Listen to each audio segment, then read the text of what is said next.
Hi, welcome everybody. This is XO Joe, aka Joe Hexotic. It's Monday night, 8 o'clock Eastern Standard Time. Thank you so much for joining us here over on your Discourse Syndicate for Experience, Strength, and Hope. And I'm really looking forward to this special episode. We have a Hexican that hasn't streamed before. His name is Lord Hex. It goes by Lord Hex. His first name is Daniel. And I'm very grateful that Daniel is coming on tonight. It's been a while since we've had a discussion about addiction, about a loss of a family member.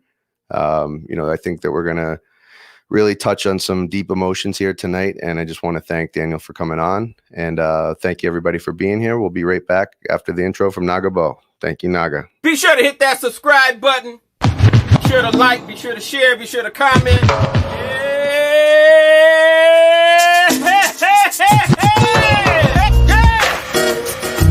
Say hey. Say hey, hey. Hey, yeah. Say hey. Say hey, yeah. Say hey, hey. Stake that heck, stake that heck. Stake that heck, stake that heck. Stake that heck, stake that heck. Stake that heck, stake that heck. Hey, every time I look up, price went up.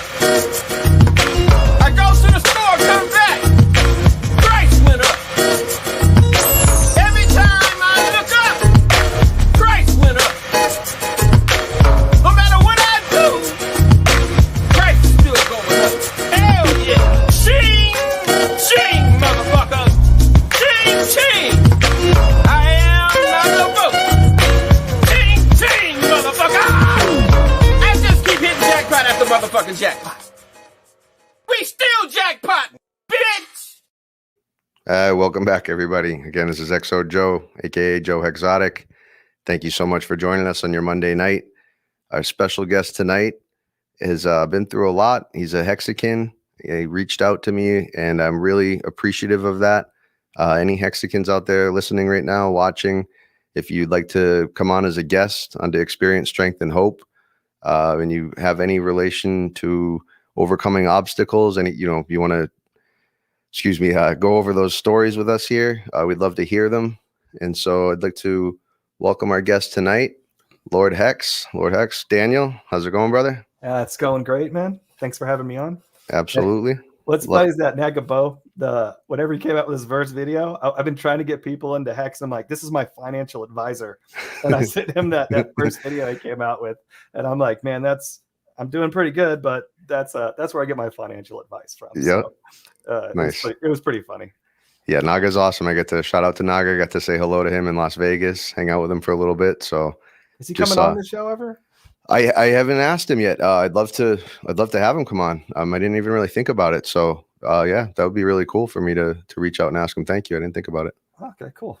Yeah, because his view of religions and stuff is a little different than some of our others. So it'd be interesting to hear what he had to say about it. Oh yeah, absolutely. So I got to say, I talked to you for a minute in the background in the green room. I love your background. It's absolutely beautiful.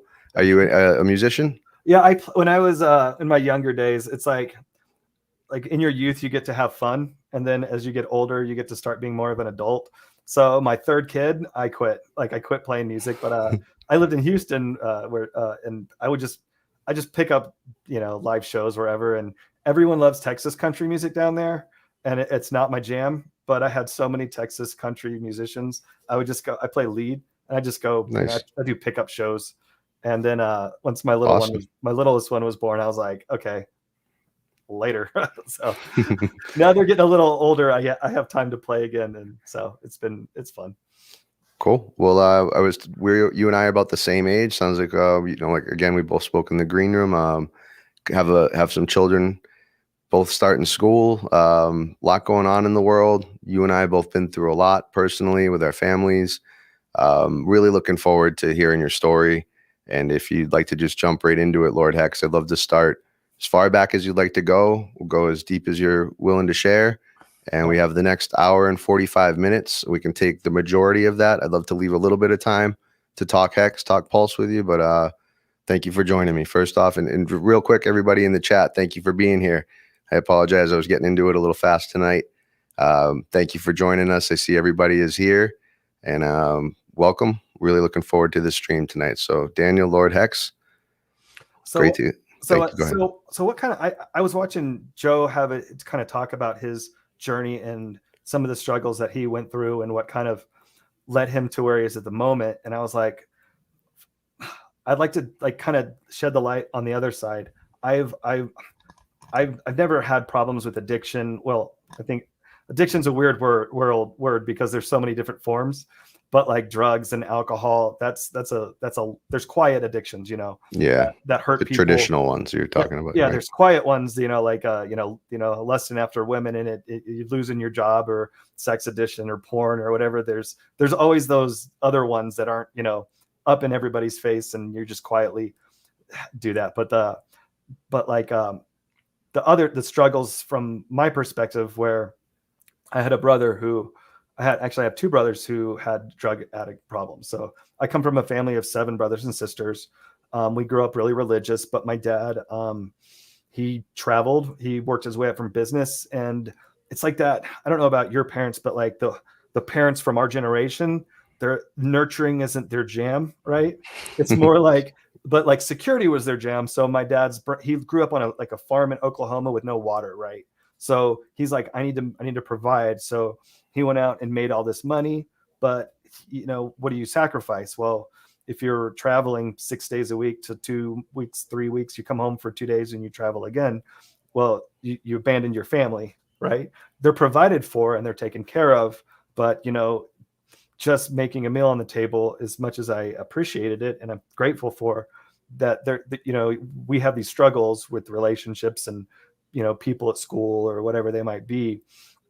And sometimes you need more than just, you know, money. And so I moved out at 17. Me and my dad didn't get along. He's like, you know, if you want to do it on your own, go do it. And I'm like, peace, dude. So I moved out at like 16, 17. I went to 5 high schools because we moved so many times. Wow. Yeah. And the high school I ended up graduating from burned down, and I don't even know if there's a record of my graduation. It's kind of funny. But I moved out and I had that ego, like I'm never going back. I'm never asking for a dime. So I was on my own. I worked really hard, and now I'm in the IT industry, and I thought about going to college, and I'm like, well, I don't think everybody needs it, and I don't want that.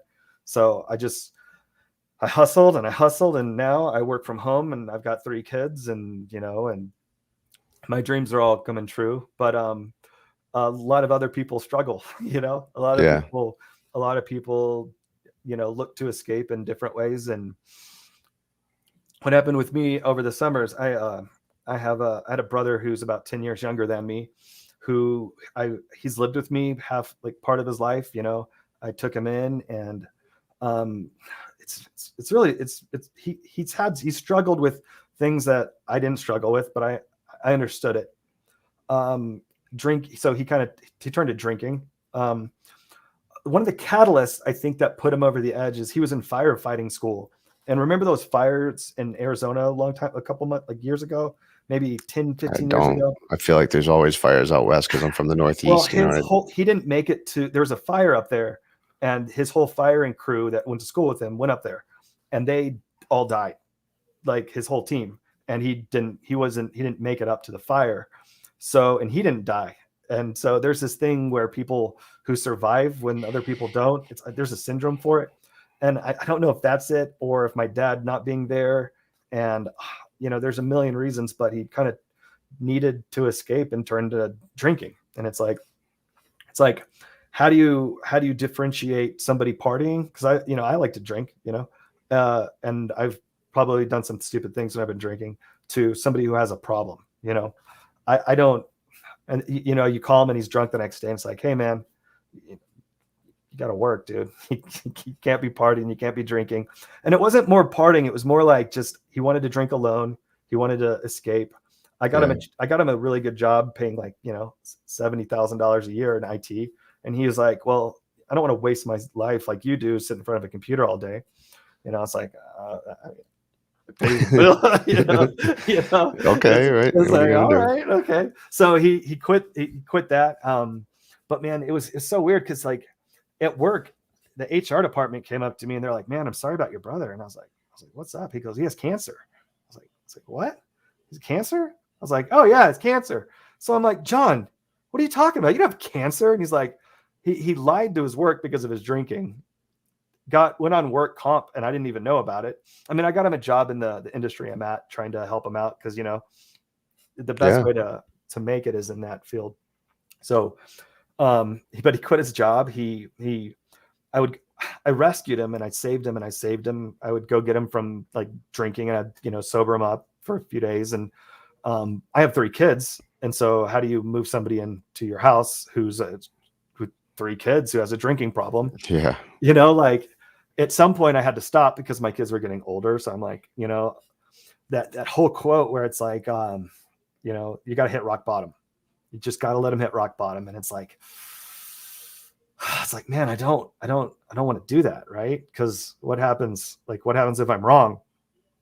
So he moved to Austin to stay with some friends. And, while I was there, I would text him and I was like, "Hey man, you okay? I love you, man. You okay? You need anything?"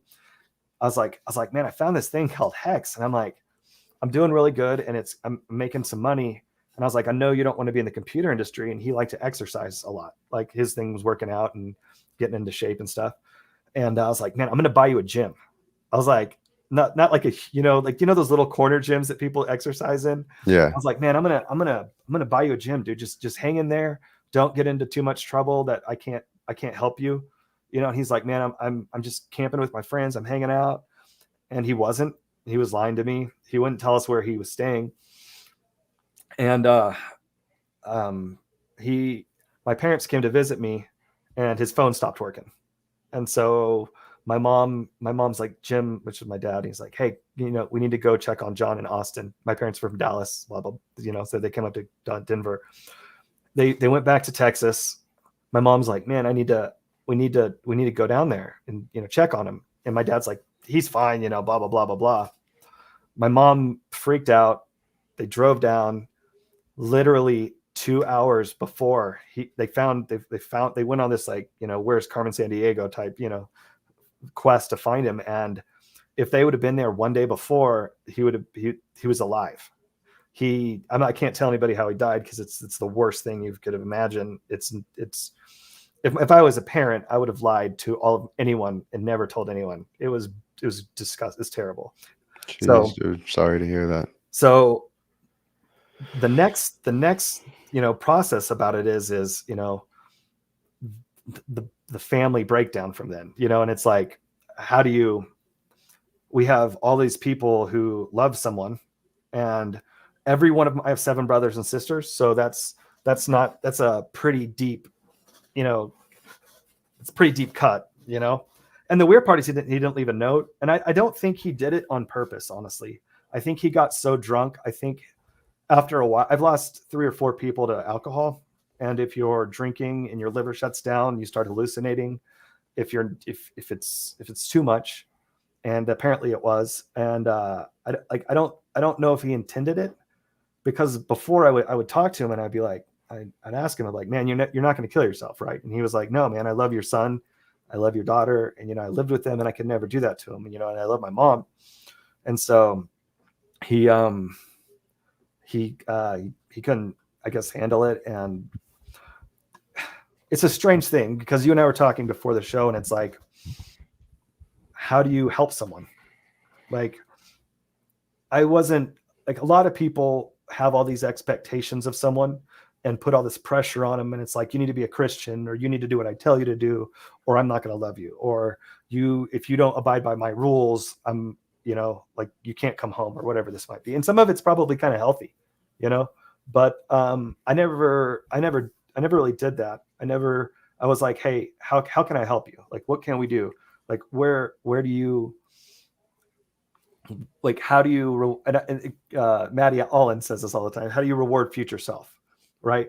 I'd always be like, "John, like, one day you're going to be married and you're going to have kids, potentially, like, why don't you start preparing for that person, like, whoever that is?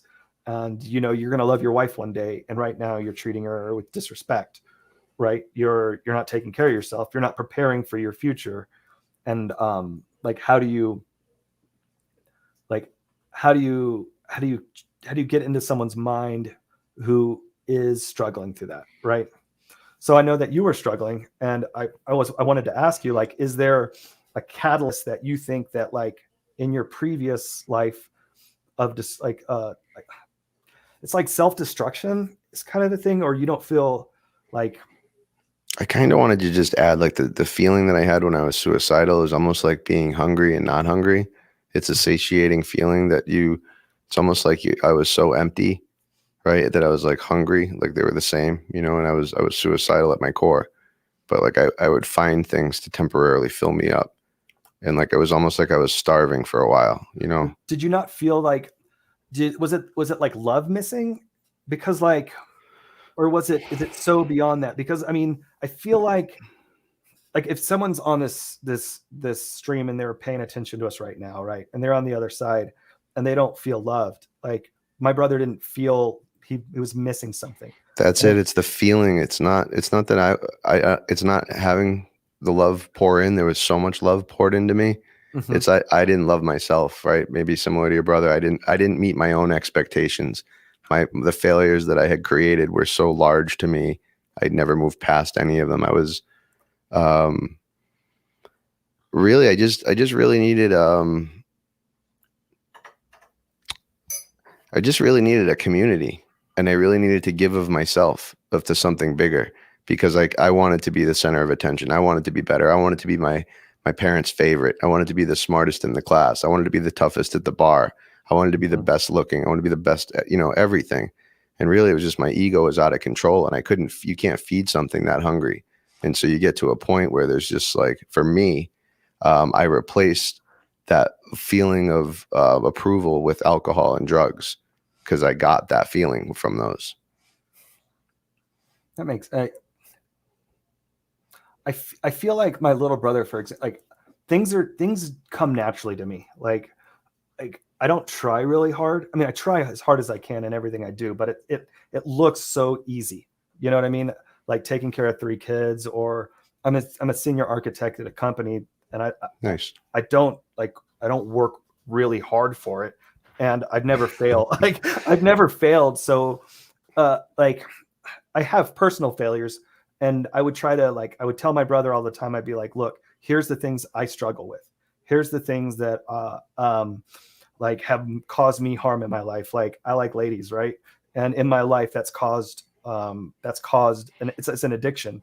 Yeah. You're trying to fill a hole in your life, and mine was just quiet and no one really paid attention to it. But I mean, it's not healthy. Like you need to be able to go to work and not think of that stuff. You need to be able to, go do other things. But it was a lot quieter for me. And I mean, it hurt my relationships and it's hurt things, but it's like I don't know. It's a strange one. So maybe you had more control over that one, maybe. No, it's weird because alcohol creates it's this weird dependency where it calms you. It's temporarily calming you. So I know a lot of people who drink and then they're okay, and then there's a window where they're okay, and then it's too much, and then it's like self deprecation, So yeah, it's unpredictable, really. For me. So to try to spot a pattern in it, like my whole life, that's what I was trying to do, is figure out the pattern. But really, it was it just always causes a problem for certain people. Oh, and yeah, I'm one of those people. It's like if I'm happy and I go out drinking, next thing I know, I'm getting in a fight with my friend next to me. If I'm angry and I go out and I'm drinking, I forget about my problems, and so it's but then the opposite will happen that next weekend, right? And so I can't depend on anything as an alcoholic. One thing that I love that you did in your stream was and it's the reason I came on this stream, is how you took responsibility. I didn't hear you go, my wife was being a jerk. My job was, doing this, that. It was, hey, I had a problem and I have to take responsibility for it. You know what I mean? If my girlfriend and I get in a fight, and by the way, shout out to Krista. She has been there for me through this whole thing. And she moved in with 3 kids because me and my wife are divorced. And then COVID hits, right?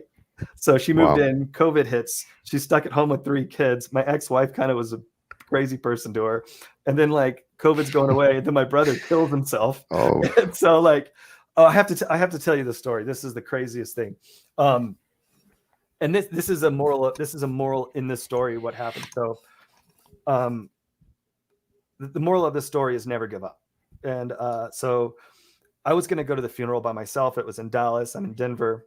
And my girlfriend's never met half my family. And that's not, maybe the best place to do it. But she's like, Daniel, I want to come support you. So I'm like, all right. So we get up to go to the airport. So we call Uber. We're responsible so we're 2 hours early, or an hour, whatever it is, to get to the airport. On our way to the airport, we get in a car wreck with the Uber. So like, no one's like hurt, but it was a car wreck with the Uber. So I'm like, what do you do? Well, you call another Uber, right? yeah, right away, right? So we get in the car with this Uber, and this guy's like, hello, where are you going? And I'm like, the airport. And he's like, I was like, we just got in a wreck, and I'm going to a funeral in Dallas. Can we go? And he's like, we're going to the gas station. I'm like, what? I'm like, what are you talking about? He's like, I have to get gas. I'm like, I'm not a very pushy person. I'm a pacifist and over to a fault. But I'm like, I got to get to the airport, and your tank is okay. I can see that it's, you got some stuff. So he stops, and then he goes into the gas station, comes back and decides to start driving, which is cool. I'm like, sweet. I'm looking at the time. We're okay.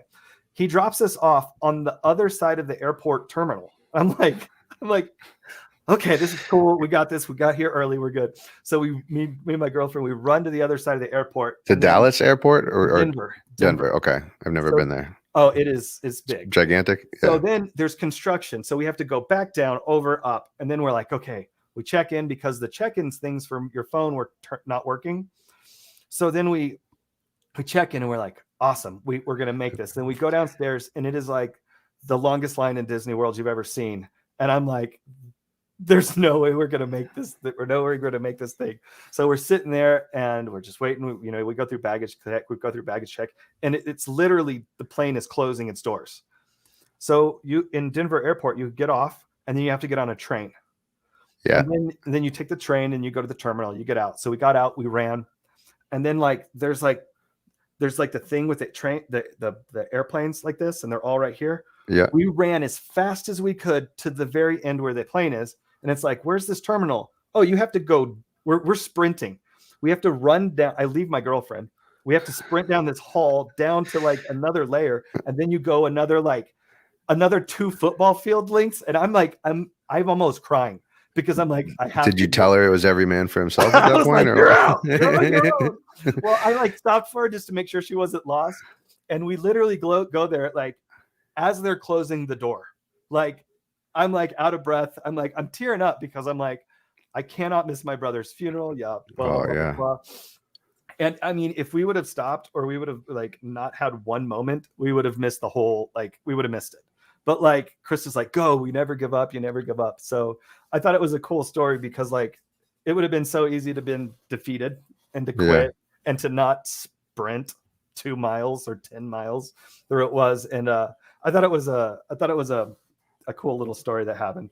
But then like the day like that I'm going in the airport was like the day that the London, like that what's his name, Vitalik raised the fees on Hex. Yeah. So remember that it was like Hex was up, and then it like dropped like 50%, and then it dropped like another like 30%.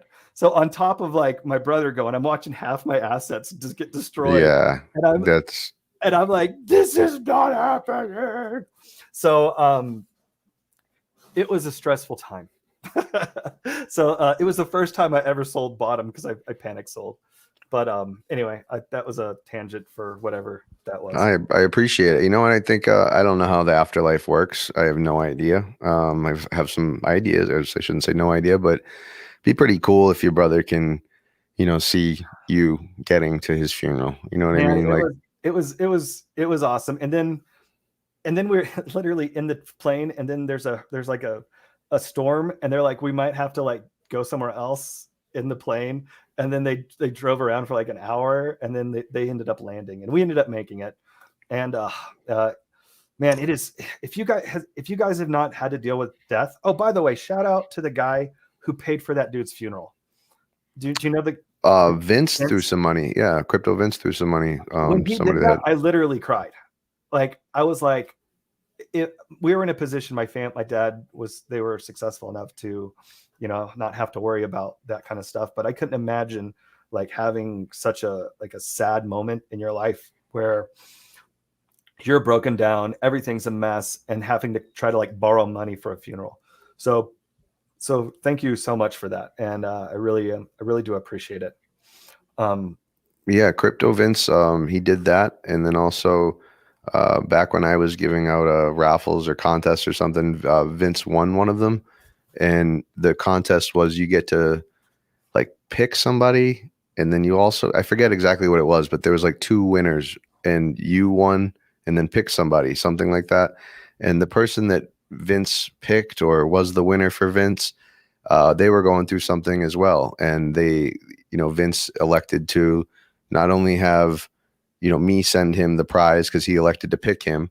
He also had me send him his own prize, Vince's prize. So that, it wasn't like a teddy bear, it was Ethereum, right? It's money. So it was, Vince is awesome. Vince is definitely a Hexican, through and through. So I sometimes I forget exactly who does what because the community is so good and it's happening all the time. I love Vince. So anytime Vince does something, it's leaves a place in my heart. So I didn't realize that was you, Lord Hex. No, it wasn't me. It wasn't me. No, okay. It was someone else. I was saying thank you because when he did that kind of act to someone else, yes, I got you. It meant so much to me because like I was going through that, and to help somebody out, just like that, you changed that person's life, and I think that was a beautiful, beautiful act. Another thing that I kind of wanted to mention on this was there was somebody who played a video, and it's like I'm okay. I don't know if you saw this little stream. It was on TikTok, and it was like, men aren't okay oftentimes. And when you say you're okay, you're not really okay, And one of the hardest parts is when you're dealing with something like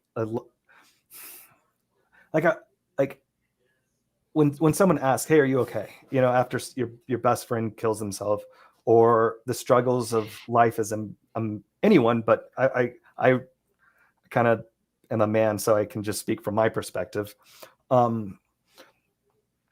When all this was going down and my family's calling me crying because I have 7 brothers and sisters and I was the closest to John, but like everybody responds differently. You always say, hey, I'm okay. I'm okay. I'm okay. Yeah. I think people, I don't think people are okay, but I think what that actually means. And one person got it right with me. I told him I was okay. And what it kind of means is I'm compartmentalizing the struggles that we're going through. And I'm able to, be there for my family and be there for my kids. But when you have when you lose someone that you loved so much and you cared for so much, you're not okay, but you're coping with it. And I think that there's a big difference between, I think, how men respond to it, and the correct answer is, hey, I'm coping with it, and I'm not breaking down, right? But one person got it right. Because you have to tell people, right? And you don't want people to feel like you're a broken sheep, or you're a broken person, and you don't want them to feel uncomfortable. But one of my friends, Aaron, Air Dog, I was like, man, I told him my brother died, and he was like, man, I just want you to know. And I was like, I'm okay. And he's like, no, I just want you to know I love you. And he's like, I love you, and I'm sorry. And he kind of interrupted me, and I actually started crying because it was like, it was the most beautiful way to try to work with someone in the realms of there's no right answer. You want to tell people, hey, I'm sorry for your loss. And you don't, there's no words to do it. But one person just stopped and took a moment, was like, man, I just let you know that I love you. There's nothing I can do, but it's it's just a dark time, and I'm there. So I thought that was dealing with it was that was a very beautiful thing. Now telling your kids, now I think that might have been the hardest moment of my life. Yeah, what's that like? I can't even imagine. Well, my daughter's 14, and my brother lived with me on and off. You know, they weren't just a distant relative. They were real quick, Daniel. Was your brother when was he an alcoholic? With signs that he was an alcoholic his whole life, or was there a turning event with his partners in the firemen? Fire department. I think that was the catalyst, but I also believe I think my family growing up was pretty dysfunctional. Like it was a mess. And like if I was to look back, and like you don't want to blame anyone because it's that person's choice. You're an adult, you make your own decisions. But there are things that affect you in your life that bring us to where we are. I was trying to think of like in this conversation, like, because I would tell my brothers and sisters, I'd be like, look, it's not your responsibility. It's not. Like, you reached out, you loved your brother, and like, it's not you. Like, how many times can you let somebody live with you who's toxic, right? Yeah. I feel like it's my parents. I think he's not my son, but I treated him like a son because the age gap. When he was younger, I called him every day. He got a DUI. I paid for his lawyers, like whatever it was. But I feel like if anybody's response, it's your parents. Like my dad going to work and my mom not being able to like handle a parent, being a single parent almost with 7 children. Like the key thing to me is I look back is when my brother did die, my dad for the first time in his life said, if you ever need anything, anytime, day or night, call me. Right. And it's like, I'm 40, dude. Like our jobs, your kids don't ask to be brought into this world. So you as parents have to do everything you can to protect them, to love them. And you as a parent you can never stop learning. You can never stop learning to be a better parent, right? Because just because your parents did something to you doesn't mean you should do it to your kids. We have the world's internet resources to be the best parent we can be. Like we should be looking at videos on, okay, like I thought I knew how to parent kids because my daughter was born and she was really, really easy. She was just, my first was too. I was like, oh, you guys, you want to know how to parent? Come to Daniel. I'll show you. Look at the sweetie. She just sit there bouncing on my lap. And my second son was born mad, like angry. And I didn't know how to punish him. I was like, this kid is not working. Like, what do you do? And, and my sister has 12 kids, by the way. It's all same parents. Yeah, 12. And so I call her. I'm like, Jennifer, my son is mean. He's angry. He's screaming. He's punching. He's mad. He's like 3, 4. What are you doing? She's like, you spank him. And I'm like, I don't spank. And so I was like, I can't do it. So I read about it and I learned this thing called peaceful parenting where you just spend time with him. And now my son is the most loving, sweetest, kindest person on the planet. I mean, he doesn't have a mean bone in his body. And it's like, I reached out, I read online about how to like not spank children and get them to like listen to you. And it's like, if a kid is like, where in life can you get away with hitting somebody to get them to do something for you? Right.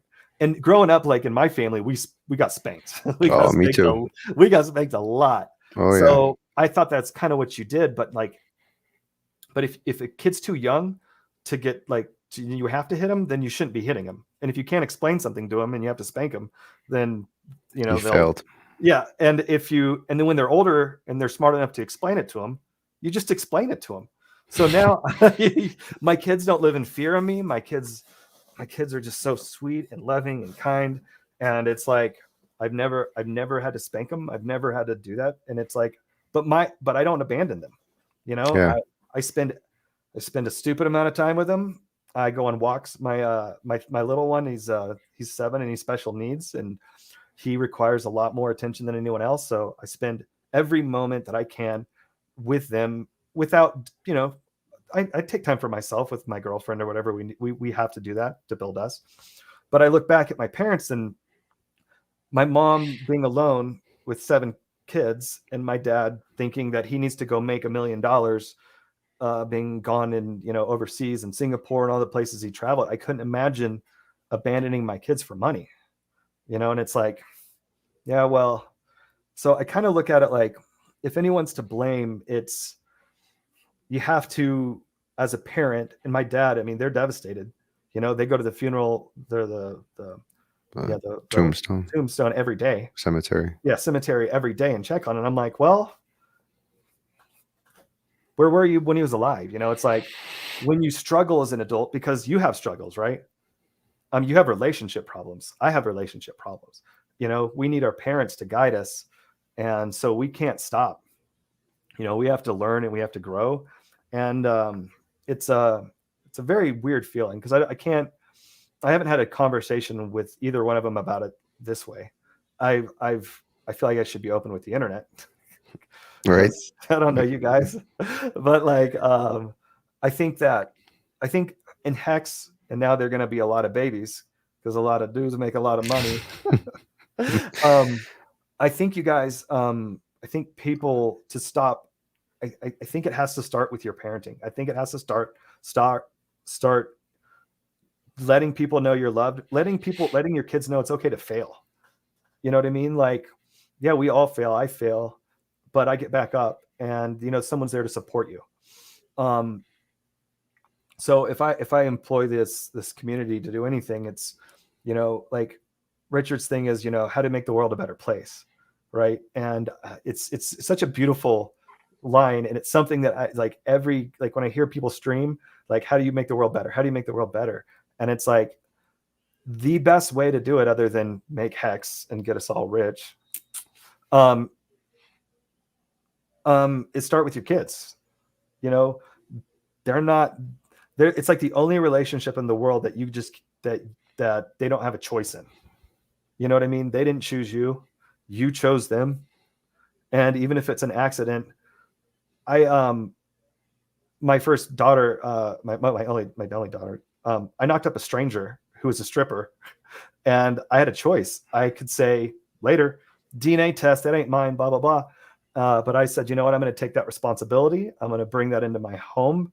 I'm going to take care of this child, and I'm going to live with the consequences of all my actions. And it sucked. Knocking up a stranger, moving that person into your home. Yeah, I mean. Oh, I thought you meant your daughter. No, I knocked up my. No, but you moved this. I moved your the daughter's wife. Yeah, your daughter's mother. I moved her in. I took care of her, and I love this kid. Like, I grew up in a Christian family, and I got out, and I was a little wild times, and I made a mistake, but I'm like, I have to take responsibility for that action that I had. And my daughter can't she can never pay for my mistake. And so I take that responsibility really seriously. Yeah. And she doesn't know the story. She'll probably know it one day when she's way older and we're drinking, laughing. But my job is like, okay, well, I made this mistake, and now I have to spend every moment that in my life taking care of the person that I brought in the world, and then with my sons, it's the same thing. And it's like, the weirdest part about like being a parent, and I bet you know this one, you don't pick what your kids are like. I bet you have this, like, we have this this image in our brain of what a kid should be. And I bet you your kids are not like what you thought they might be, right? For sure. Yeah. Like I have this, my second child, he's 10 feet behind me every walk we do. Like, he has no motivation. He's just kind of slow, whatever. And my other special needs kid who can't talk and has problems is 10 feet in front of me. He's always like, go, go, go, go, go. Like, he wants to be the best in everything. And then you have the other one. It's like, well, I love them both the same, and I can't expect him to be one or the other one. So it's a very humbling, beautiful thing, but you got to take the kids seriously. And I thought about doing this, making some streams and maybe talking to people who, want to learn about parenting and helping people out, helping your kids out, because I feel like a lot of our generation, just your parents are gone and you just got to figure it out. And now we have the time to spend with them and say, hey, what's a helpful way to be a parent, you know? I'd like to add a little bit to kind of second everything you just said. I grew up in a very similar manner. I'm the baby of 6. I was raised in New Hampshire while my father owned a business in Connecticut. So he would work 5 days a week in Connecticut and then come up to New Hampshire on the weekends. I didn't know any different, right? So my dad was a hero to me. He still is. He's, my favorite person in the world.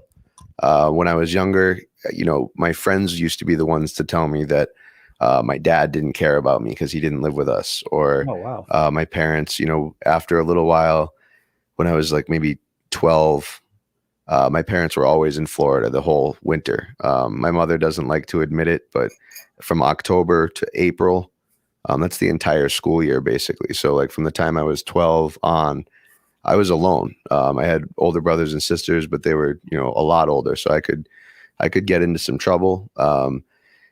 I don't ever feel like my dad chose money over me. My dad was like super successful to me and so engaging. But I don't want to do that as well. So time will tell, right? You and I now have these models that we want to do something different with, and we're going to spend more time with our children. Let's hear what our children have to say about how we screwed them up. You know what I mean? Because it's, I wanted to say though, about the way I was brought up. I liked, because I was so much younger, because my parents had 6 children, they were a little bit older, they were a little bit tired. They didn't pay a lot of attention to me, my mom in particular, because I spent a lot of time with her. So I was always fighting for attention. And basically I became a bad kid, and I used to get slapped, hit, backhanded, hit with like spatulas from the kitchen, like metal wooden spatulas, and all kinds of stuff. The gravy ladles are the worst. The gravy ladle, and it was metal, and it hit me on the head so much, or wherever. I shouldn't say on the head. I probably blocked it, but like it hit me so much it was deformed. And so every time we'd have spaghetti, and coming from an Italian family, I'd see this deformed thing all the time, coming out with our dinner. And so I grew up in that manner, and I used to actually like to get hit. Right. Cause like you couldn't hurt me. You know what I mean? It's like, as a child, like it was fun. Right. And then I get to the point where like that became a problem. I grew up into an adult. I would get arrested. It was pretty wild. Right. And then we had children, my wife and I. So on our first daughter, when she was just like you said, like if you were to see us out in public as parents, you would have thought we were the absolute best parents in the world because our child was so well behaved. We just hit the jackpot. And when she would misbehave a little bit, I remember my wife and I, we would discuss what we would do. We would spank her a little bit in the beginning, and then we got to a point where we didn't want to do that anymore, and we talked about it, and I talked about why. My wife didn't grow up like that. I did. My wife really wanted to do what she thought would have been best for me and what was done to her, and that's to take the time to sit down and talk. And 100. she holds my daughter's hands, right? And so like it's beautiful. We do it all the time. I do it all the time now, but I remember watching it, and like I love my wife. We've had our ups and downs, but I love my wife with all my heart. And when she does things like this, shows this type of parenting, like that's why I love her so much. She would sit down with our daughter and hold both hands and look into her eyes and tell her to breathe in through her nose and out through her mouth, and and just be there with her and calm her down, and did that so much and so regularly that by the time our second daughter came around, who's a total handful, she's just like me. And if you're going to yell at her or tell her she can't do something, or you want to, get intimidating with her in any way, there's no way. You just lost. She won. And so we've had to kind of come around where I'm looking at me as a little boy in my daughter's eyes. She's just like me. She looks just like my wife, but she acts just like me. And because I was gone for about a year, right? I didn't see my daughter for months and months at a time, both of them. That sounds rough. And very, very young, my second was. So when I got back into the picture, she wasn't very well behaved. And because my wife was working, right? My wife was working a lot of hours, having her family help with the girls, but my wife wasn't there like she had been previously with our older daughter, and like she had been before when I was taking care of everything. And the difference was wild. And now Not any reason because of me, other than I provide more support as a father, a family member. It's nothing about me though. It's that I'm here. We're able to do this again, and already just in the past couple months, with us both, one of the two of us always being with them pretty much, and taking that time to not yell, to not spank, and then to address things as soon as they happen, but calmly, and like you really care too. Like there's nothing else in the world. Yeah. And like that's what we're doing. My dad's in the other room. He's probably watching this now. He's probably laughing to himself because my girls are pretty wild, and they could be, Oh, no, they're busy. handfuls. Yeah. So I think, I'm really happy to hear you say that, and I love how much we have in common, that we came from that same type of upbringing, and sounds like we're doing the same type of thing with our children, and it's a 180, and I'm noticing that it works. So if I can, like, everybody thinks like there's this thing about it's like I was spanked and I turned out fine, and all these people, if they just got more spankings, they would be better off. And I understand the concepts, but I also know that like my kids respect, like they respect me. They walk all over me because I'm a pushover, but they respect me when it's time to be, when it's serious. When, hey, I don't say no a lot, but when I say no, like it's for a reason. And when they take me very seriously, they respect me. And I've never had to, I don't have to do that. When there's a problem, they come to me, they come talk to me about stuff, and they're not scared that, hey, Dad, I messed up and you're going to hurt me. It's like, hey, Dad's going to help me.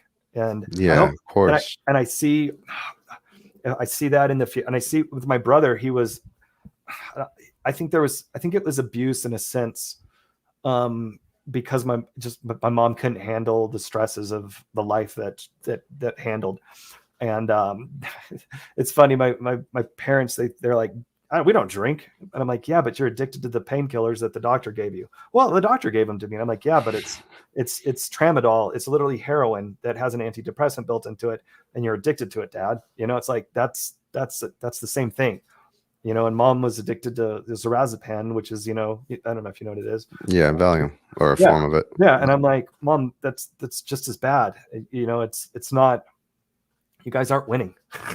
You know what I mean? Yeah. But, we're not drinking, and we're not alcoholics. I'm like, well. Yeah, I went down that whole road myself, thinking that because the doctor prescribed everything, it was okay. But exactly what you just said, lorazepam, if it's what I'm thinking of, that was a nightmare for me. That would totally change my mood and made me erratic and violent. It would calm me down when I was taking it, and then it would make me extremely fly off the handle, Yeah, so I moved out at 17 because my dad didn't know how to deal with men. Like, how do you let your boy grow to a man, and he has his own opinions, right? But I look back at the situation with my little brother, and man, I wish that people were listening. Like, if you're struggling with it, and like you're where my brother was, and people are offering help, take them up on it. You know what I mean? And if they're truly toxic people, like Kanye West has a quote. It's like, how do you stop yourself from killing yourself? Well, stop being around people who want, like, make you want to kill yourself. Yeah. And maybe those people, your family, is that. And everybody has this different worldview or different perspective on what's going on in their world. But man, it's hard to think that a lot of people just don't love you, And the people who are on my side,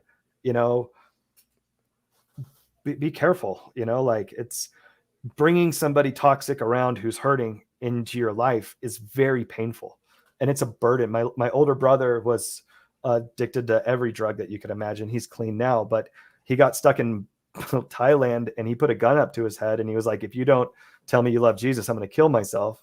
And it's like, to me, because my older brother had an addiction problem too, and I left religion, and he got it. It's a long story, but like, loving people who are struggling it's a lot, Yeah, you're gonna hurt, and you're gonna struggle.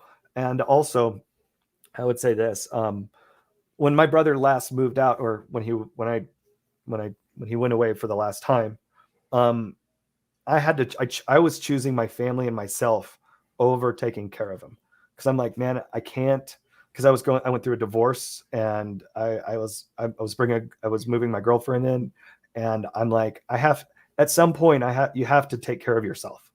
And I was like, John, you need to go fall. You need to go hit bottom. And I want you to know I'm going to be there for you. I love you.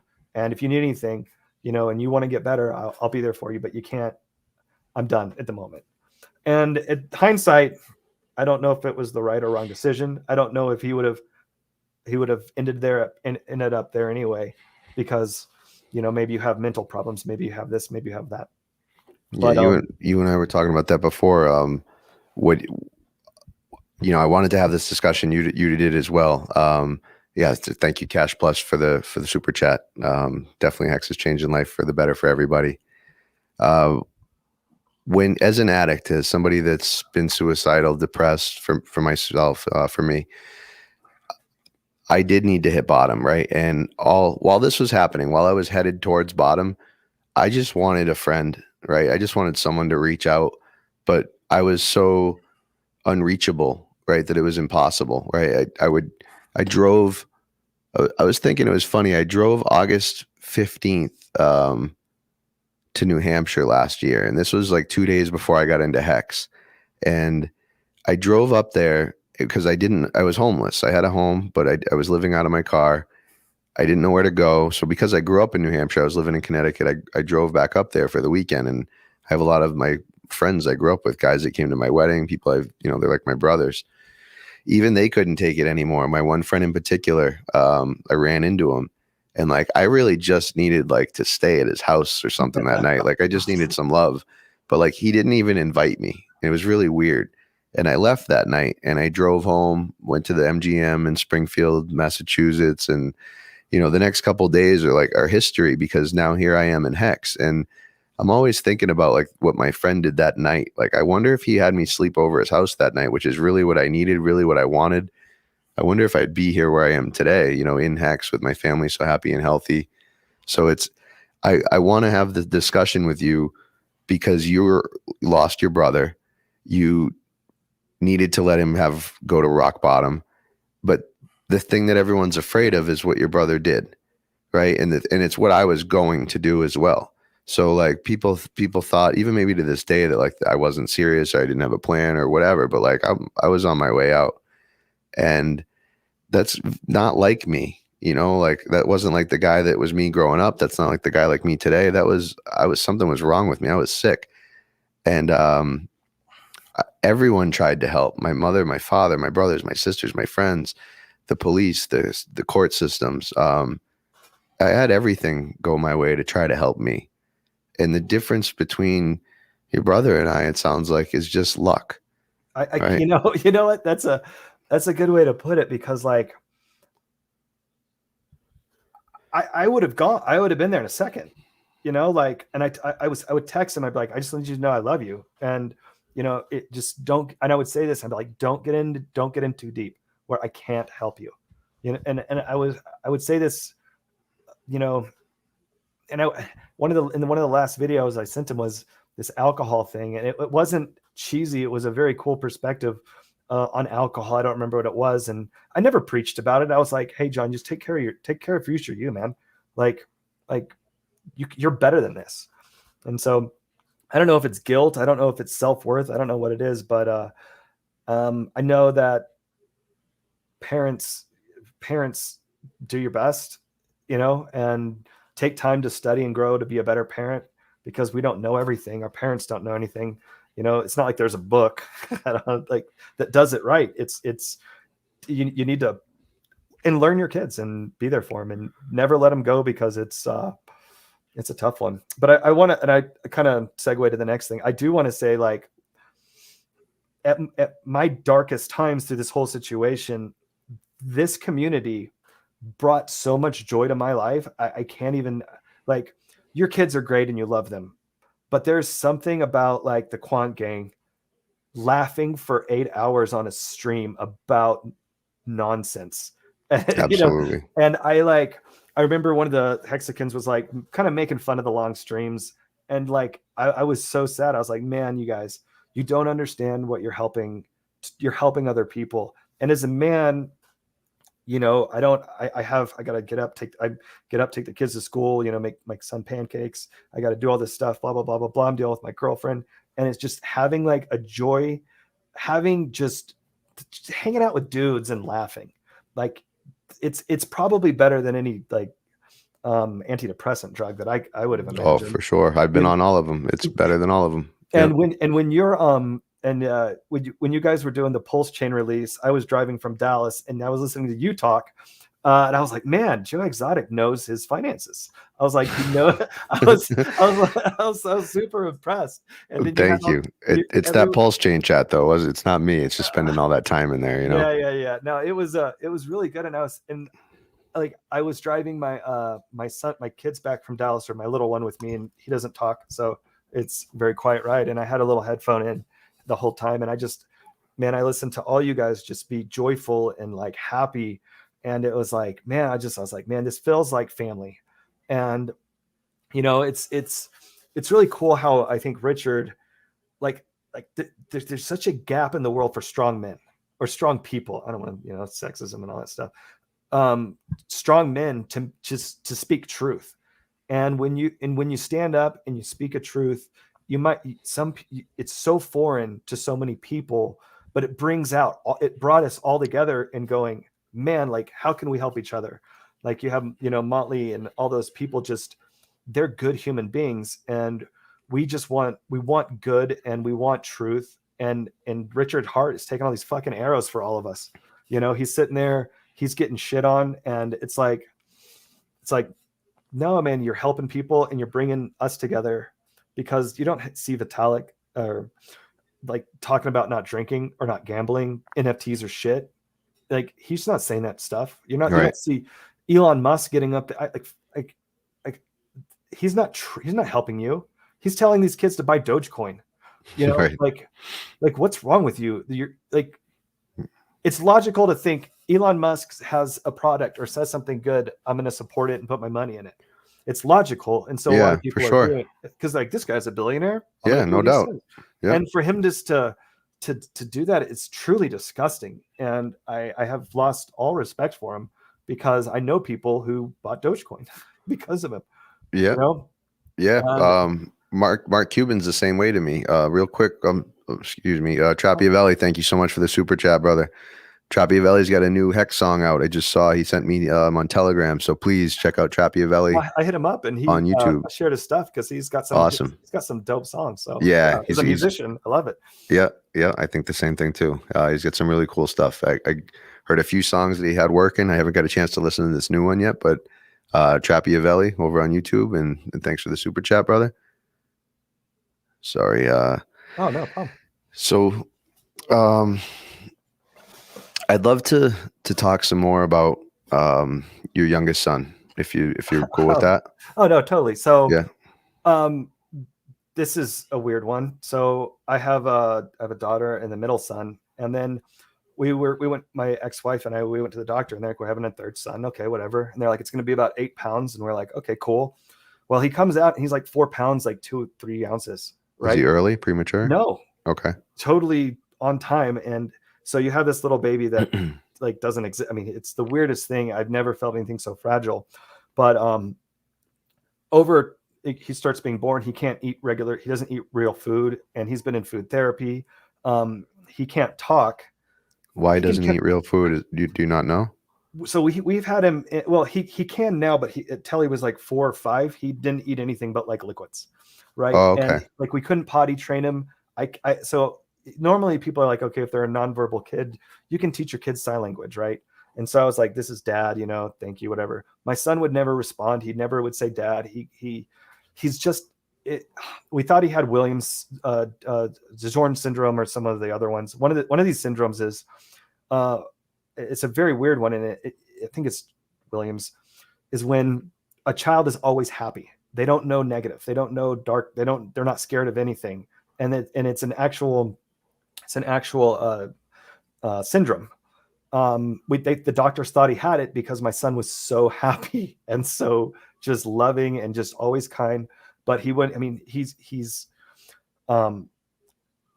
we got genetic testing done, and I took him to Denver Children's. We waited 2.5 years for an appointment because of COVID, and they still don't know what's wrong. They still don't have a diagnosis for him, but his vocabulary is about, I don't know, 50, 60 words. The hardest part for me right now, and I was talking to Joe about it, is he's a special needs kid who can't communicate, and they're making him wear a mask in school. It's like, are you kidding me? Like, he can't, he has to learn people's facial expressions, right? And he's been with me all his life, and he's going to school for the first time. He's in first grade. There's no possible way he's going to pass a grade ever with his current condition. And it's like, I always tell this is a terrible thing to say, but I was like, I won the Special Olympics for like syndromes because my son is happy, loving, kind. No doubt. Just he can't talk, so he goes up to people in the playground. He's like, tag. He can say tag, right? And so by the time he's done with the playground, everyone on the playground is playing tag with him. And then I'm like, hey, it's time to go, Denver. And he's like, bye. And then he just, and I'm like, hey, what's your teacher's name? And he's like, I don't know. And I was like, do you know that's your friend? And he's like, mm-hmm. And I'm like, what's his name? And he's like, I don't know. So he knows how to say, I don't know. But what was weird, and this was the strangest part, is because of his disability, you think they're not smart. But as you start talking, so you got to be, you don't know that they know what you're saying. And then like, as he was starting to get older, I'm like, oh, he knows everything. He knows what I'm saying. He just can't communicate back. So I was like, are you sad you can't talk? And he's like, mm-hmm. I was like, do you do these other, like, I find workarounds because you can't speak? And he's like, mm-hmm. And it's very, very fascinating. Wow. And everyone who you meet is like, it's autism or this, and we like, nobody, the experts don't know what it is. How is his, what's the word? How is his body movement, kinetics, or what's the word? He's a master. I mean, is there anything that he doesn't have that, like, is there something wrong with him physically at all? The only thing is, he like, trying to get him to eat food is like, it's not picky eater. Like, he was in food therapy for like 4 years. And the lady at the end of it was crying because she's like, I've never seen someone never get better at all. Like, there's been there's no progression. Even with the speech therapist, there was 0% progression in like 3 to 4 years. But he's extremely smart, but he's just, nothing like, I guess I'm thinking like cerebral palsy type. No, he can play. I mean, he's busy. Like, he plays video games, he does stuff. But it's just it's a very weird thing because, like, how to parent, like, I just have to parent him this, like, everybody's on this line, kind of, they're doing this, and he's like way out there. Yeah. Like, I'm like, I do flashcards, like, which one's red, and he would just get them wrong every time, and he's almost 6. So it's very, very peculiar. It's very weird. It's very strange. He's the best thing. Everyone loves him. Everyone has this great time, but it's as a father, you got to be like, okay, how do I help this person? Will this person live with me forever? Wow. And it is a back to Hex. I feel like I feel like as a dad and a man, you have to provide for so many things, right? And one thing that I just love that, like, this has given me is I'm successful without Hex, but with what is like where I am in that now, I know I can take care of these people for a long time. Like, I can get Denver the special help he needs. And if he's in school and he's not doing good there, a lot of people are stuck in the public school system. And I can now afford to put him into a private school or something that is like directly set at him. I think this year I'm going to leave him where he's at and see how he does, but I will probably find something geared towards something closer for him. And since it's not in the autism spectrum, there's free funding for everything for autism. But like my doctors were like, we really want to say it's autism because you can get, there's a school down the road for autistic kids, and it's $10,000 a month or something without it. Yeah. Or it's free if the government pays, Yeah. So he's an interesting character. And at the moment you think as an adult or anything, something, it's like, here's a new thing, it's like, here's something that you have to overcome and struggle and learn to grow and stuff. And I lay with him and I put him to bed every night, and he's awesome. But it's another thing that we have to learn and grow as parents and humans. I gotta say that's my second favorite Hex Flex. I just heard about it. David Feeder inspired me to join the community as far as to become vocal and come on stream. And I'd have to say David will, because he brought me here, I'd have to say that, that's my favorite. But this is the Lambos, the cars, the houses, everything is beautiful. I love all that stuff. Don't get me wrong. But what you just said is really amazing, that Hex was able to bring your child a different type of life potentially than. Oh yeah. I don't, my girlfriend makes fun of me because she's like, you don't need anything, Daniel. I'm like, yeah, just my expectations of life are so low that I'm always happy. But like, to be able to know that he's going to be taken care of, and that I can potentially quit my job when, a few X's away and just spend time with my kid all the time if needed, or get him to what he needs to be, is it's pretty priceless, and I'm very happy for that gift. I mean, it's weird. Hex is a weird one because Richard brought the community together, but we took the initiative. We sat there and go, okay, well, I have to learn this. I'm going to go. It's not a scam. I got to go through the Peter McCormick's garbage and the influencers garbage, and and put our faith in something else. So it's kind of on us, because we went through the grind, and you get rewarded. So, but it's also, hey, Richard, man, like that dude is. It's so disgusting when people kind of hate on him or rude to him. I'm like, one of his things, he's like, I don't believe in prayer, and he prayed for the COVID people, and I'm like, man, you guys are, and to have people like be disrespectful to him when he's like the worst thing you can do is get kids to be degenerate gamblers, and it is such conviction in his heart when he's saying it. It's like, no, this guy really is an amazing human being who's actually doing great for the world, and I think we need more people to stand up against, to stand up for those positive things. And it's not always easy, like talking about not spanking your kids, that's a hot topic for a lot of people. And it's I was embarrassed to say that I did spank my kids, like, to say that it's not, well, that's what I thought you're supposed to do, and, yeah. When I grew up, I tell people I don't spank my kids, and my family thinks I'm crazy. And I'm like, because you don't spank them. Yeah, because I don't spank them. You know what I mean? And so it's like, to put that into this stream, and hopefully maybe somebody who's thinking about having kids or has kids goes, you know what? Maybe there's another way. And that's how I learned. I went and heard somebody say it, and I'm like, okay, I'll go with that. That's like that'll help. What's your general mood like across days and weeks and months? Is this a normal day for you right now? You seem like to carry quite a lot of weight on your shoulders, yet be very light stepping. You know what I mean? I'm one of these people who just, I look at the world and how terrible and dark it is for so many people. Some people just don't have, they don't know who they are. They don't, I mean, there's war in Afghanistan going on, and America will never stop it. And I couldn't imagine living in those circumstances. So I try to make sure that I wake up every day and I go, man, I've got everything I need. I have more than I need.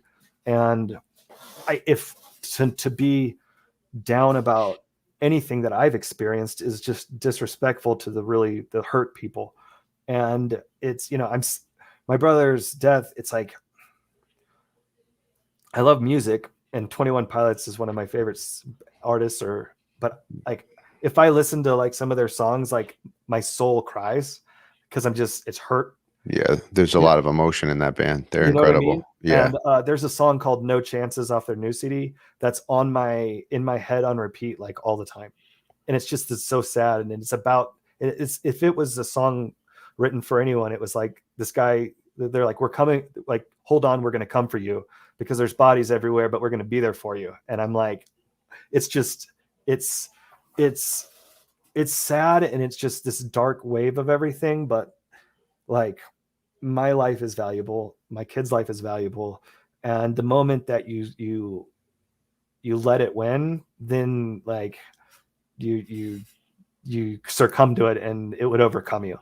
So it's like, it is a struggle. It's something you're Oh, yeah, it's a conscious of. It's struggle. something you're working on. It's you put in effort to be optimistic. Are you naturally pessimistic? I've been thinking lately we all are. No, And I am. But I was thinking maybe optimistic people just put a wicked lot of effort into not being. You know what I mean? I wake up every day happy, and I feel for people who don't. And when I think about my brother or other people who wake up and they don't want to get out of bed and they're sad and whatever it is, Yeah. I genuinely wake up and I'm like, I've been in terrible situations. My ex-wife was an alcoholic and she almost died in the hospital, and I was like, I'm trying to help, and I have 3 kids, and I'm going to the hospital every day, coming back, going back, and it's like I can't, as a dad and just a person on earth, it's like, I don't know how we got here. I genuinely don't. I love to believe in religion, and I grew up religious, and I wanted to be a pastor, and then I gave it up because whatever reasons. It's a long discussion, but I think you'd make a great pastor, by the way. Thank you. But I gave it up, and then I kind of was atheist, and then I know that drugs are not good, but I took mushrooms, and there's a drug called 2CB, and I took too much. How did you get a hold of 2CB? Well, it's long story. It's a very well, I met the entities on it. Okay. And I don't know if anyone else has, but after that moment, I'm like, I don't know shit. The sacred geometry that moves around, the feminine. No, I'm talking like I met beings from another dimension, and they came in and they showed me more love than I've ever experienced in this weird moment. And is it all in my head? I don't know, but like after that moment, I'm like, I don't believe in evolution and all this stuff. I don't know what is what, but I firmly believe that was that was something else. Like, I believe that whatever that experience was more real than anything, more love than I've ever experienced, more anything. Did you get a chance to see this when Bree was writing? No, Bree, by the way. Yeah, no, the guy who does the mushroom thing, he was on Joe Rogan's, and he was a stuttering problem. He took a big he did the mushrooms, and it really helped him, and I know what you're talking about. Cool. But thanks for watching, Bree. I love your charts, and I've enjoyed our conversations on Twitter back and forth. Yeah, thank you, Bree. Thank you for being here.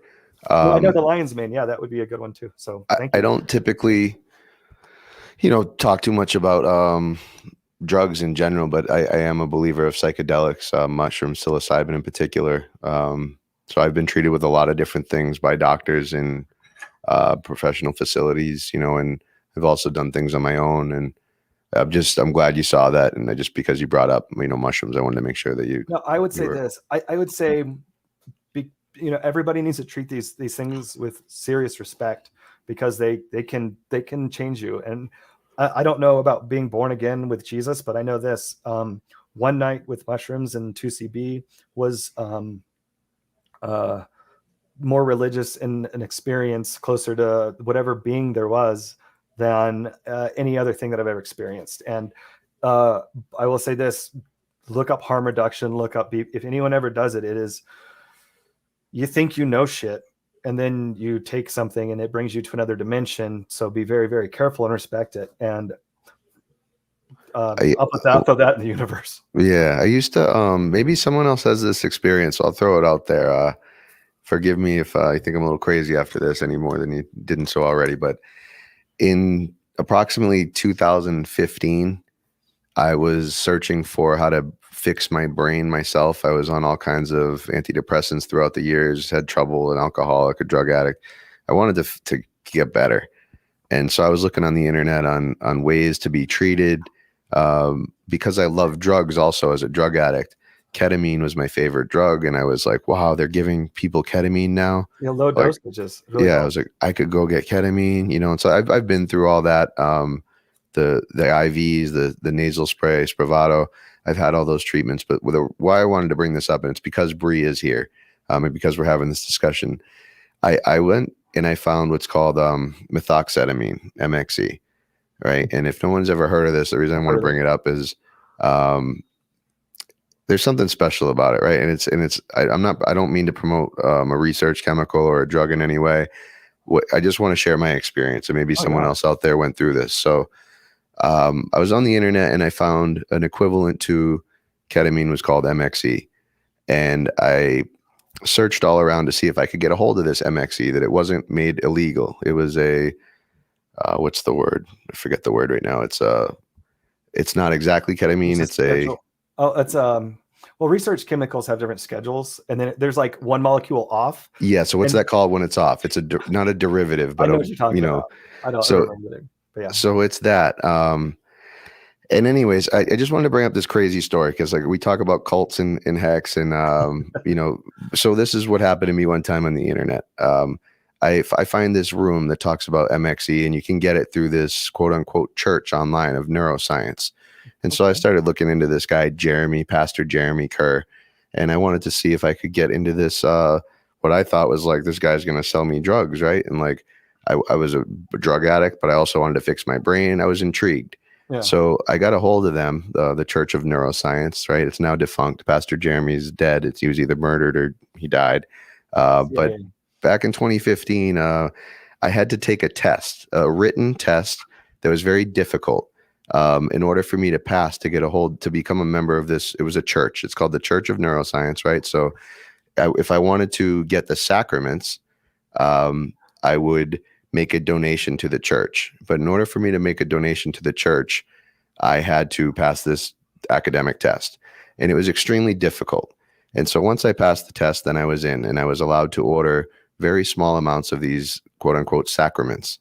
And once I proved to the pastor that I could responsibly initiate with these sacraments, partake in them, I would be able to get more. This MXE did something to my brain, and I don't mean to talk too positive about a drug that I don't know a lot about, but I spend a lot of time with it. I don't know from a research point of view, but I could tell you all about it and what it does to you. It's MXE. It's not DXM. But anyways, it did something to my brain where I could feel like it was rebuilding the synapses that were damaged and allowing for the firing to happen just much more fluidly and evenly. And I almost felt like it was the cure for an Alzheimer's type disease. So I did want to bring that up a couple times. I wanted to bring it up. It's not really appropriate in our space, but because we're having this conversation, I wanted to throw it out there. You never know. Well, what's really strange is this, like alcohol. I have 3 people in my life who are dead. It's their choice because of alcohol. One of my old roommates, his liver failed, and I watched him turn from a 60-year-old man who was beef to a whittle old death thing and died. And they put him on hospital and killed him. I don't know anyone who's like MDMA is like it helps people. Mushrooms help people. Like there are things that are very therapeutic, and it's such a disservice that the alcohol is legal, right? I can't smoke marijuana. It's not my jam. I don't like people do. And I don't like it. It makes me paranoid. I've tried different strands. I live in Colorado. And I respected it for a lot of people, but like a lot of these things are just like after mushrooms, I was like, man, I never want to go to war. Like, I hate war more than anything. And when I was younger, they convinced me that at one point, like, hey, after 9/11 to, want to go blow up this other people. And it was I never want to be convinced of that again. I just hate it. It's the worst. But like, it's a very strange thing. The one thing I want to encourage anyone who's ever curious to research, never, if you ever do drugs, get a scale, never eyeball it. Like, test your drugs always. Yeah. Somebody from Dance Safe, you can get a test from Dance Safe. Somebody said it was LSD once, because after I got out of religion and I tried to explore stuff, I tried some psychedelics and stuff. Somebody gave me something I thought was LSD, It's something called 25I in Bome.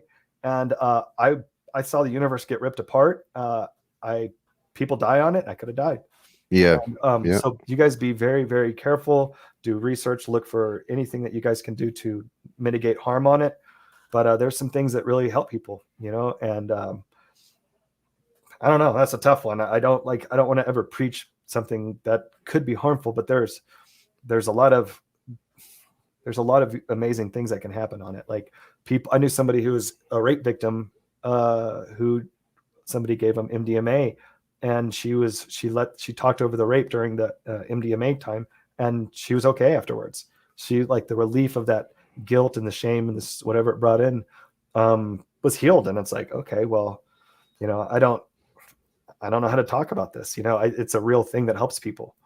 So yeah, it's what clouds it too is people like me, right? People that are drug addicts. Like, I'll seek out those drugs. I may need them, but then I seek them out too, right? And so then people like my wife or my parents, right? People that are close to me, that they love me, they might be hard to make a decision then, like, as far as what's the value of that substance. Does it, because I guess just what you just said, be careful. I guess I was very comfortable doing my own research to the point of it becoming a flaw. And my wife would be the first to tell you that I pushed everything way too far with that stuff. And 2016, you could order drugs from China, from the laboratories, online. You could pay with your Visa card, right? You could even call up after you did it and say, I got the wrong order. Yeah. So it was quite a time to be alive. And getting into the trouble I was getting into, it was borderline pathetic, right? If you're my wife, right? If you're my wife looking at me, it was borderline pathetic. But if you're me living it, maybe it was just the drugs, maybe I'm just a drug addict, but there was something that I felt like that research chemical, that particular drug, was special. And I would love to confirm that with just someone else in the world at some point, that they've had the experiences that I've had. I've read about it. I just haven't I haven't done that one. And it's not for everyone. But the weird part about this is it's like, drugs can hurt you, but guess what? So can work. You can, getting addicted to anything, video games, Richard makes the argument that, video games are taking you from real world. And I think that taking a break from life and escaping a little bit is healthy, right? But everything that you have, like, is at some point can be bad. Like porn, for example, like, it's a very destructive industry for a lot of people. But imagine being a man who's, never being able to have sex because of whatever reason. You're, maybe you have deformed and you want to be with a woman that's beautiful. Well, you know what? Like that's a beautiful thing to be able to have that experience, even though it's, it's like, but then you have people who that's all they want to do. A guy on Twitter was like, Hex, I've always had problems with, money and lust. And I was like, and he's like, Hex fixed one. And I'm like, well, the other one you can work on and grow. Find a good woman, find somebody, just one person to lust after. That's amazing, and go down that route, and it might cause you some less harm. Something pretty wild with porn. Want to just get your input on it? Could be like a subliminal tactic of a foreign country, 100%. Perhaps. Why is porn free?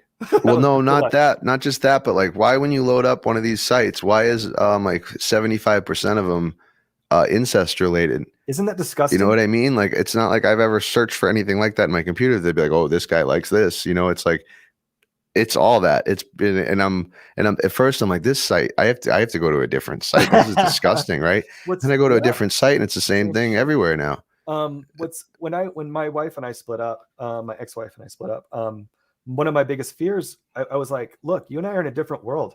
I have a daughter.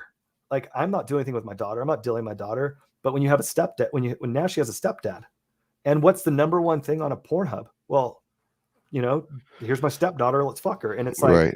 It's like, I was terrified. I was truly terrified of this. Like, and luckily, I think the guy that she's with is a good guy. I like him better than her. But like, yeah, it's very, very, very weird. I think porn is really bad for a lot of people. I understand both sides of it, and it's a hard argument to be made. I think it relationships, it's this is so terrifying, and you have a daughter, so you're gonna. This is. I was hanging out with somebody's kid who was 15 years old.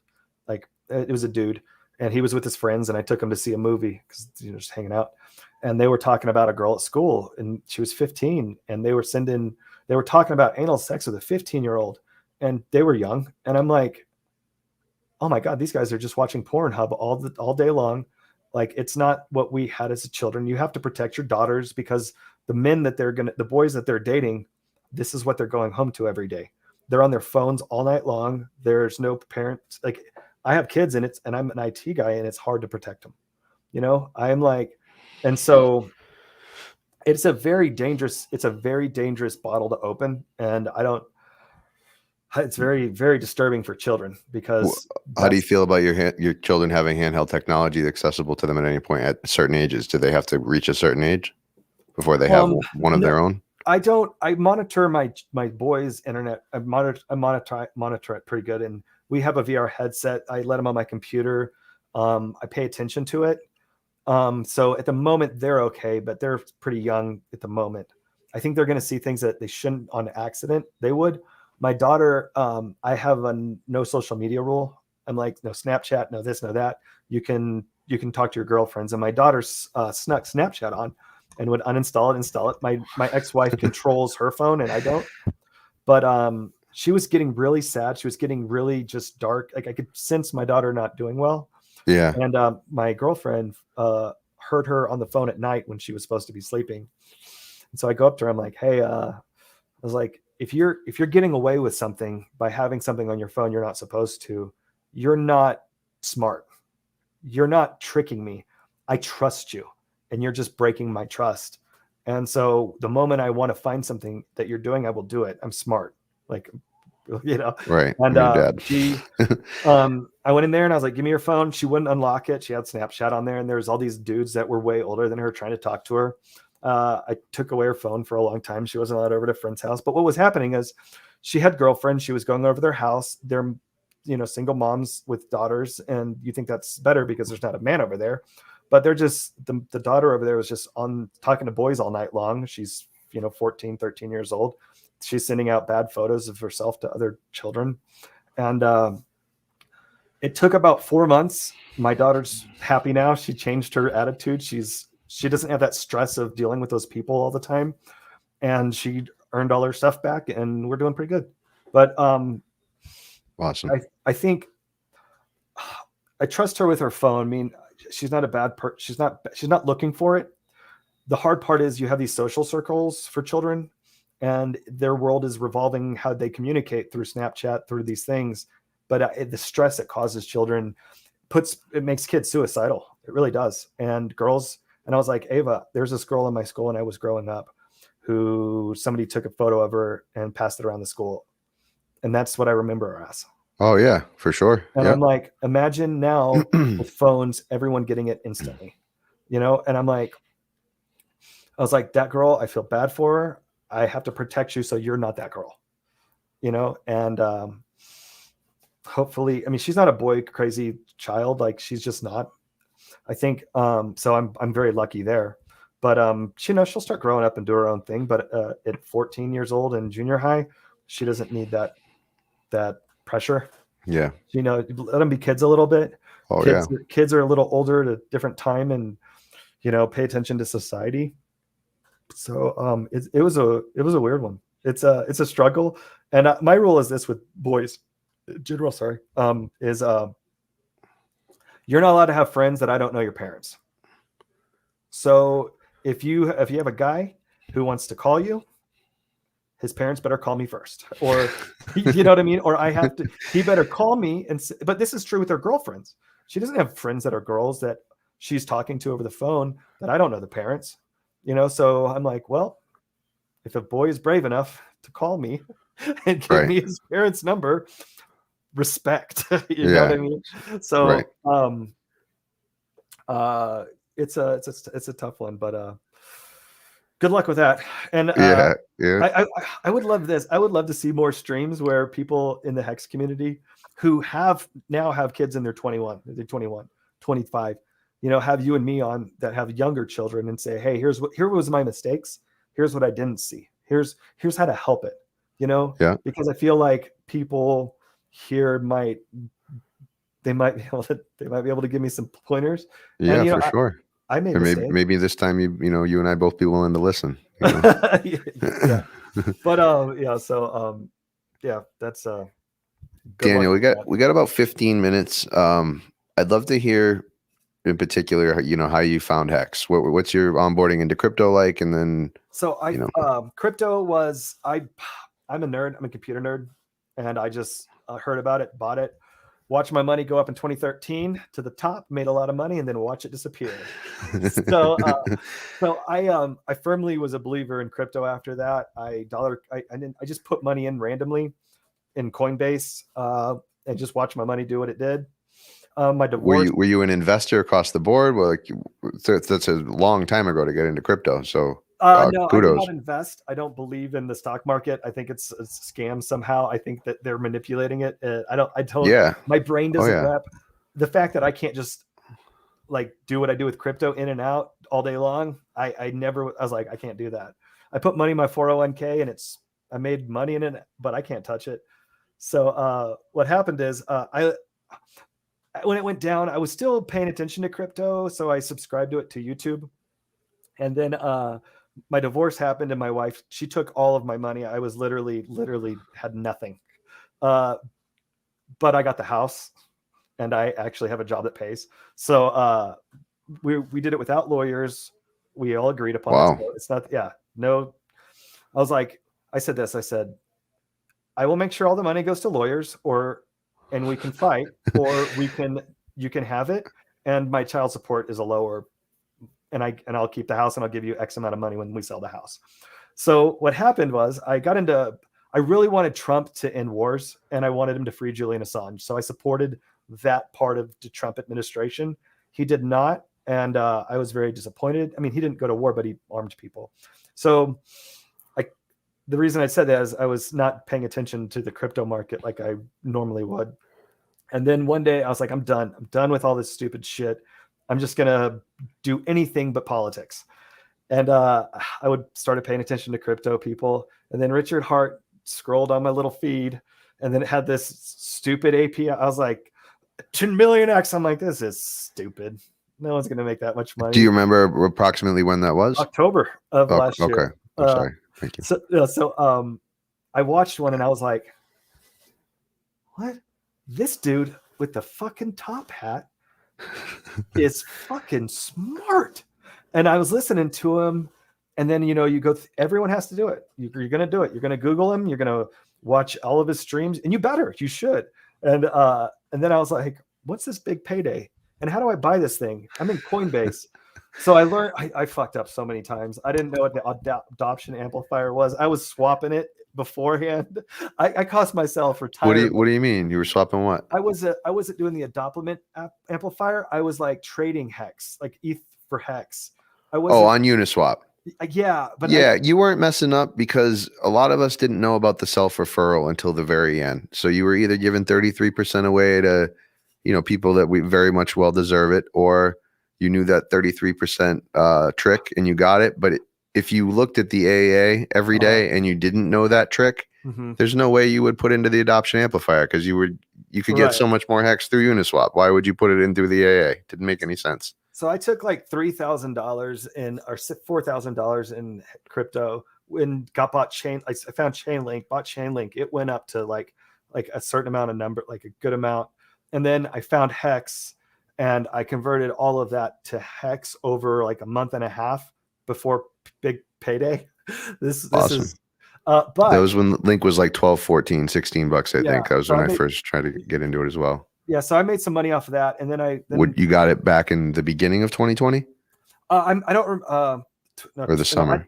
I got it like maybe in the summer. Yeah. Okay. So I made some money off of it. I didn't make a dumb amount, and then after the Peter McCormick video with Richard, I went all in. I was like, this dude just destroyed everyone. I think it was around that. I think it was big payday, and then I wasn't listening enough to understand this drop was coming. And So big payday happened, and then I just lost everything. And I'm like, what? And then I did buy the dip that time. And then I was like, oh man. And then watching Hex, not make up to where because it was all I bought at the top before big payday or right around there. So I wasn't in with everyone else. And then it dropped and then it went up. And I was like, I should sell. And then it dropped. And it kept doing Oh this, man. It took a while before I got above where I was. And then and I was like, and I would tell people, I was like, after watching people lose money in 2013 and the market crash, I was like, I'm never telling anyone about any crypto again. I'll say this: crypto is the future. Do your own research. Bitcoin's probably going to go up, and Ethereum's probably going to go. That's what I would say. And then Hex got me to believe, and I was like, I told some people about it. A few people listened to me, and now I'm like, okay, I'm doing pretty good. So it was a journey. It was stressful. Watching a lot of money disappear on a big dip is not fun. Anytime, right? I don't care how faithful you are in this thing. I don't give a shit. Like the more money you have, the more money you lose. It hurts a little bit, but then it seems to continue. My girlfriend's like, "Why are you stressing?" I was like, "I lost some money today." And she's like, "It goes back up." I'm like, "I've lost." Yeah, we got to train ourselves to always look at how much we're up and never how much we're down from the high, because that's unrealistic. But it is it's one of the weird things. Like I feel like smart person, but it's hard to disconnect that. Oh, like, absolutely. Emotionally, yeah. Like it's hard to disconnect it. So at this price point, if it stays around here, I think I can in the future I'll be able to handle the bigger waves. Yeah. But the worst was when when I was dealing with my brother's situation, that price drop, I sold, and I'm like, and I don't sell bottoms, but like under that kind of stress, I was like, yeah. So it's been fun, but I will say this again, like Whales Only, what's the other guy? It's Matty Allen, and then Cream. If you ever have a doubt, just go turn that show on, because they're the hype men. They are the best hype men of anything I've ever seen. Because like every time I'm done, I'm like, man, I gotta sell some shit and buy some. Like it just dropped 100%. They're like 555 stake, blah, and I'm like, fuck. It's like I gotta sell some shit. So those guys. There's other products that try to mimic Hex. We're not going to look into them or talk about them, but the only thing I have to say is this community builds this price, and Richard does whatever he does to make it up. But like those guys, they keep a lot of weaker hands in, and I respect that. So kudos to those guys for making this community, stay afloat. A lot of for sure. I'd like to give Maddie some props during this time, because Whales and Cream are superstars. There's no doubt about it. Everybody knows that. As somebody that knows Maddie so well, I just want to throw it out there that Maddie is a great leader of our community, and his work ethic is unparalleled. So I've yet to meet anybody that's willing to work as much as hard as Maddie in this space at all, hands down, top to bottom, left to right. Matty Allen is that guy. So, oh man, him putting that stuff together. I will say this: I'm not too busy in my life, but I've got 3 kids. I got a job. I got a girlfriend. I got stuff. Even doing a stream like this takes away. And for anyone to say, hey, I'm going to set aside 45 minutes, an hour, you have to think about it all day. You have to put time and effort into what you're going to say. And the respect I have for all those people, and if you have kids, I don't know how you do it. Like, it is a job, it is a part-time job. I tell my girlfriend I have a part-time job in Hex because it's like, well, it might make more money than my real job, but yeah. So it's like, I tell my daughters that Richard's my boss because I don't work, right, and I'm always watching the videos, and I'm on stream here, so just to make it real simple, what was it? Nagabo gave you a shout out. I was listening to it before this when you were watching earlier. Oh, no way, really? Yeah, he goes, hey man, he said Joe Exotic. I was like, oh, I missed missed it. I wanted him to freestyle or throw some ad libs out because I was hoping to cut up another one of his vocals. So it looked like he was going to throw some music on and get to it. But then I had to get ready for this, so I missed it if he did it. But I'll go back and check. I'll say that like this community is so weird because you get people from so many different parts of life that have so many different perspectives and bring so many things to the table. You know what I mean? And it's a very strange thing because like I've been in multiple communities in my life, but I haven't, and I'm not even on the stream, right? I'm not talking to people. Tangent's my favorite, by the way. Tangent, like I'm just starting to see him. I didn't know him a while back. So you're the second person to recommend him to me in 2 weeks on the show. The thing about him is I don't want, like, TA is fun. Like, it's good. We all need it. I don't understand it. Like, it's because I feel like people are going to dump, and if TA worked, and people would be billionaires, and just right. aren't. So I'm like, but he does it. But he loves life, and he just laughs, and he tells these stories that are just hilarious. My girlfriend, I think he's the only one that she would like to listen to. Wow. Well, plus he's Australian, so yeah, that helps, right? Yeah, get the accent.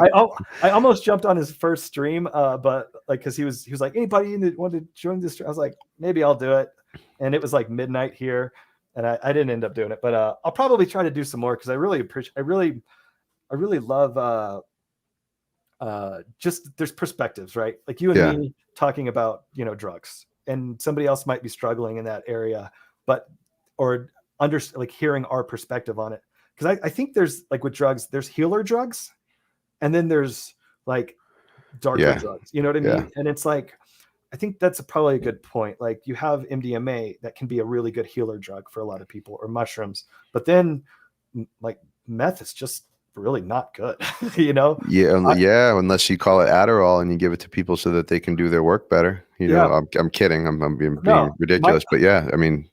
Yeah. I told my mom about my drug use, like with the psychedelics and things, and she's like, "Aren't you worried about it and like being like harmful to you?" And I go, "No, the only thing I've ever taken that I've ever been scared of in my life is Adderall, and the reason why is it makes me feel like I should." You know what I mean? And that's the only one that I'm like, I don't know if I could trust myself with that, because like you ain't gonna be addicted to mushrooms. You're just not.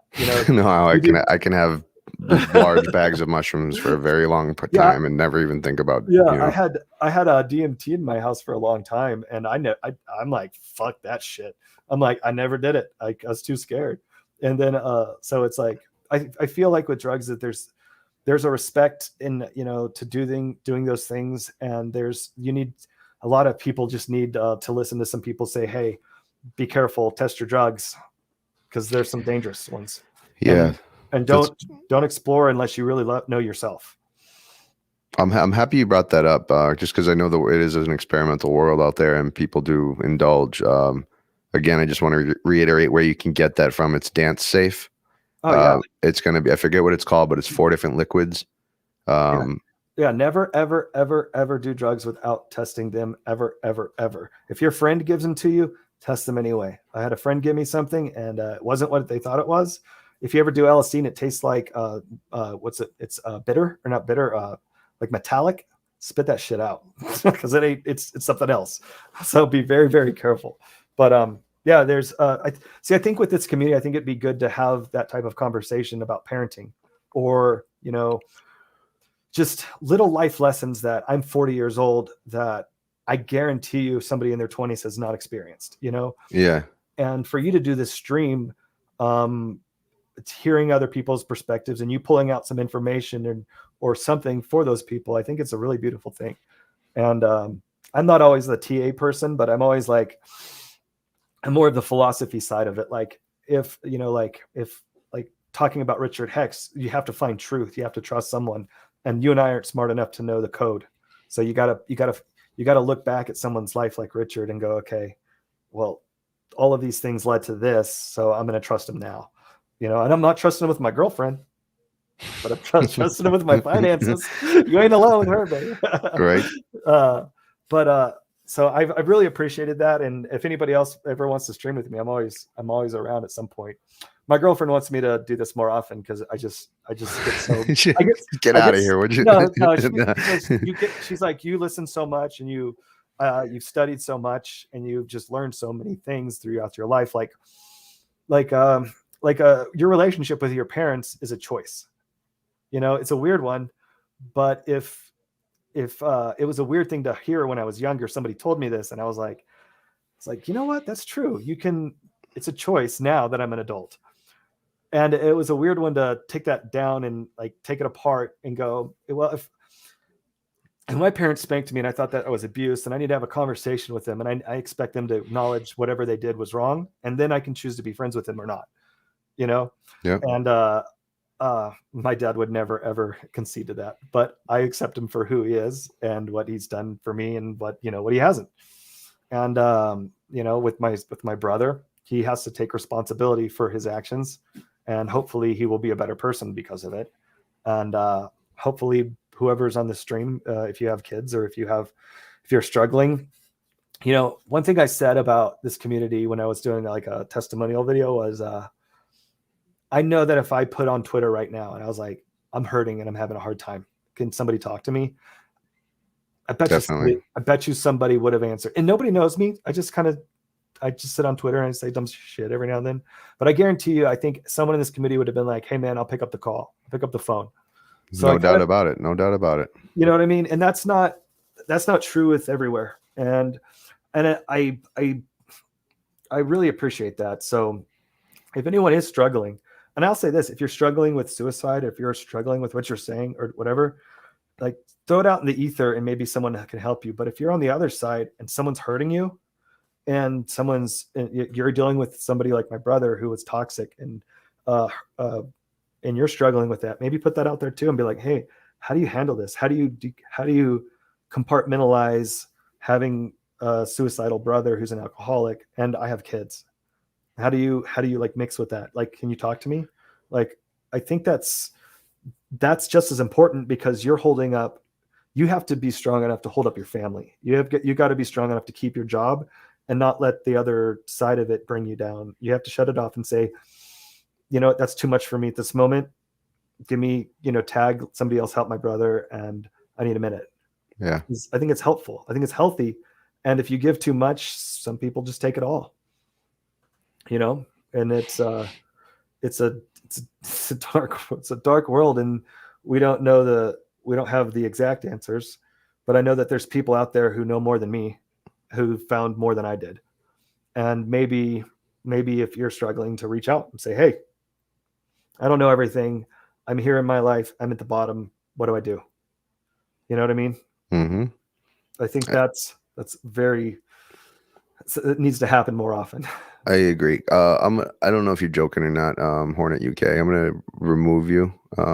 You can call RG and see if he can get you back in. So I know you pretty well, Hornet. Maybe you're drinking, but disrespect a little bit. I don't know. Maybe it's just me, brother. But I'm sorry to go off over there for a second, Lord X. I've just been thinking. I really hope that you do continue to stream, and I'd love to stream with you again sometime. Yeah. Love to maybe plan a show like you're talking about, or do another one of these episodes, or just a hangout. Really enjoyed talking to you. I like your energy. I like your world experience. So thank you for coming on this show tonight, and thank you everybody for joining us. We do have Discourse Syndicate starting in 10 minutes Monday night. I'm assuming RG's going. So if anybody knows any different, please let me know. But we are gonna go for the night. And before we do, Lord Hex, did you have anything that you wanted to talk about as far as promote anything? Are you working on anything? Okay. No, I just wanted to say thanks to everyone. My girlfriend made me this shirt. That's Saitama. Awesome. So I gave a shout out to her. But I encourage people to, if you don't know something in life or wherever it is and you're struggling, man, throw it out there. Throw it out in the ether. And I have been through a lot. I've made things on my own and I've been in bad situations and I made it through. And it would be nice sometimes if I had somebody wiser than me to, grab some wisdom from. So throw it out in the world and grab it, and somebody might, and thanks, Joe, for doing this show. And I know a lot of people are struggling. You were struggling, and I guarantee that somebody is on this or listens to it who is, and I hope that we help them. For sure. That's absolutely the goal. And Thank you, everybody. We'll see everybody again. Lord Hex, I've really enjoyed this. Thank you. Thank you for so much. opening up. All right. Everybody, take care.